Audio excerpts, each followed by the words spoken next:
Welcome to Hope Natural Health, the podcast inspiring you to be your best version. Join me, your host, Dr. Erin, naturopathic doctor, dog mom, cancer survivor, and girl boss weekly as we discuss all things health, hormones, and happiness with a little side of this thing called life.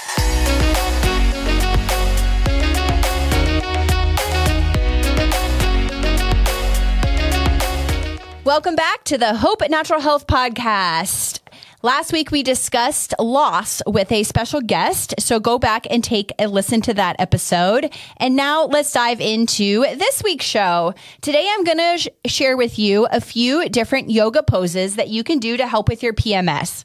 Obviously, my biggest thing is trying to get to the root of the PMS by looking at your labs and also possibly doing some imaging to figure out why you're having PMS. Because if you follow me on social media and listen to this podcast, you know that your periods just come and go and be more of a nuisance and not a disruption to your life. If it is a disruption to your life, we've got something going on and we need to figure out the cause. You do not have to suffer with your period and it should not suck. But if you're unable to do any of those things, here are a few yoga poses that you can actually do to help alleviate your period pain. First is child's pose. So this pose actually will help to relieve your lower back pain and tension in your spine.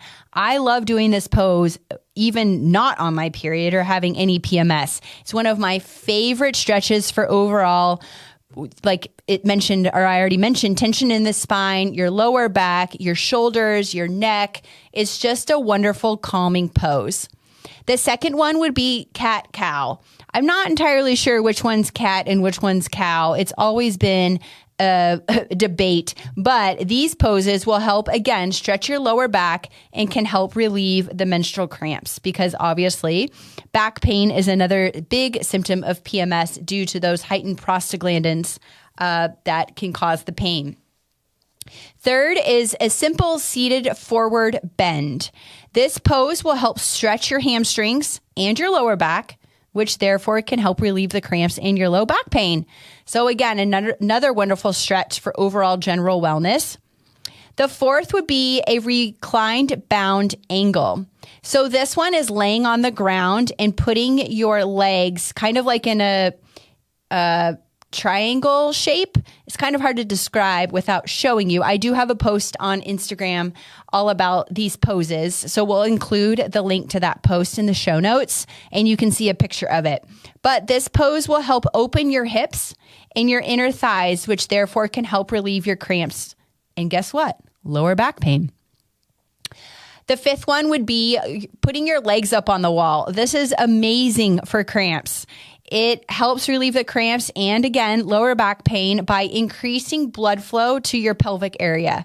So think about it. You put your legs up on a wall, and in the photo that I showed on Instagram, I have it on a tree. You literally can put your legs up on anything just to prop them up so you bring all of that blood flow down to your pelvic region to help heal and bring relief to that area. 6 is Cobra Pose, another one of my favorite poses, especially if you have any sort of abdomen soreness from doing a lot of ab work, but also it'll help strengthen your lower back and abdominal muscles, which therefore can help relieve your cramps and your, again, low back pain. 7 would be just a simple squat. You can even do one of the frog squats where you're fully squatted. If you aren't that flexible, just a squat will help open your hips and pelvis, which therefore brings more blood flow too and can help relieve the cramps and the lower back pain. So I challenge you to try these yoga poses. You can do them 1 through 7. There's 7 listed here, or 7 that I've shared with you. You can do 1 through 7, move through them, a few different sequences.